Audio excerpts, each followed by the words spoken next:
بالله من الشيطان اللعين الرجيم. بسم الله الرحمن الرحيم.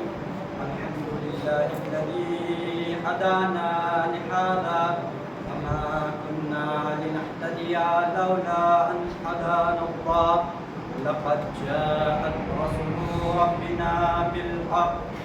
الصلاة والسلام والتحية والإكرام على النبي الأمي المكي المدني القرشي الحاشمي بالقاسم مصطفى محمد.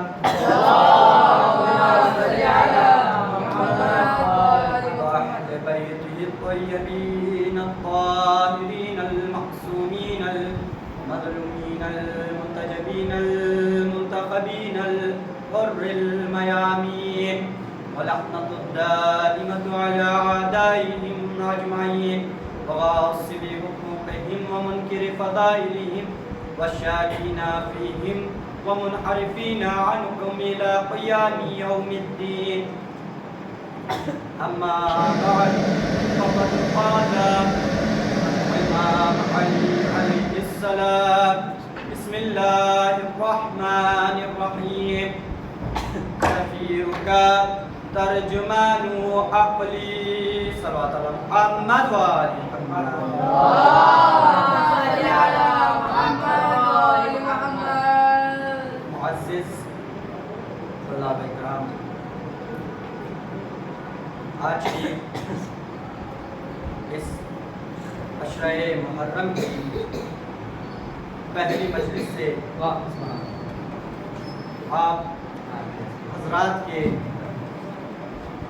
سامنے کچھ معروضات عرض کرنے کے لیے اس منبر رسول پہ آیا ہوں اور بے حد ممنون و مشکور ہوں اللہ پاک کا، اور بعد و حمد و ثنا بہت ہی ممنون و مشکور ہوں محمد والے محمد کا اور تمام طلاب اکرام کا۔ آج کی اس مختصر سی مجلس کا بہت بڑا عنوان ہے سفیر۔ کیوں؟ اس لیے کہ سفیر حسین ہے مسلم۔ 10 محرم سے پہلے جناب مسلم کا حق بنتا ہے کہ ان کے بارے میں کچھ کہا جائے۔ کیوں؟ اس لیے کہ مسلم مقدمہ کربلا ہے، مسلم سفیر امام حسین ہے۔ اب آپ حضرات سے ایک سوال کرتا ہوں، سفیر کا مطلب کیا ہے؟ ہم کہتے ہیں سفیر حسین مسلم، تو اس سفیر کا مطلب کیا ہے؟ سفیر کا معنی ہے، معنی پہ توجہ چاہتا ہوں، سفیر کا معنی ہے پردے کو ہٹانے والا۔ سفیر کے معنی پردے کو ہٹانے والا، حجابات کو اٹھانے والا۔ اب اس سفیر کے اس معنی سے اور جناب مسلم سے کیا تعلق ہے کہ جناب مسلم سفیر حسین ہیں؟ کیا تعلق ہے؟ کا تعلق یہ ہے، سفیر کا مطلب کسی ملک کے یا کسی طبقے کے حالات کو سمجھیں اور جانچ پڑتال کر کے اپنے امیر تک پہنچائے، اسے کہتے ہیں سفیر۔ اب حسین نے کوفہ مسلم کو بھیجا سفیر بنا کے، مطلب کیا ہے؟ حسین کوفے کے حالات سے واقفیت حاصل کرنے کے لیے مسلم کو بھیج رہے ہیں۔ مسلم کا کوفہ جانا یہ امام حسین کی ایک مصلحت ہے۔ اب لوگوں نے سوال یہ کر دیا کہ جناب مسلم ہی کو کیوں بھیجا؟ کوئی اور ہو سکتے تھے، لو عابدی نام گنانے لگا، عباس کو بھیج سکتے تھے کیونکہ یہ بھی لائق تھے، محمد حنفیہ کو بھیج سکتے تھے، یہ بھی لائق تھے،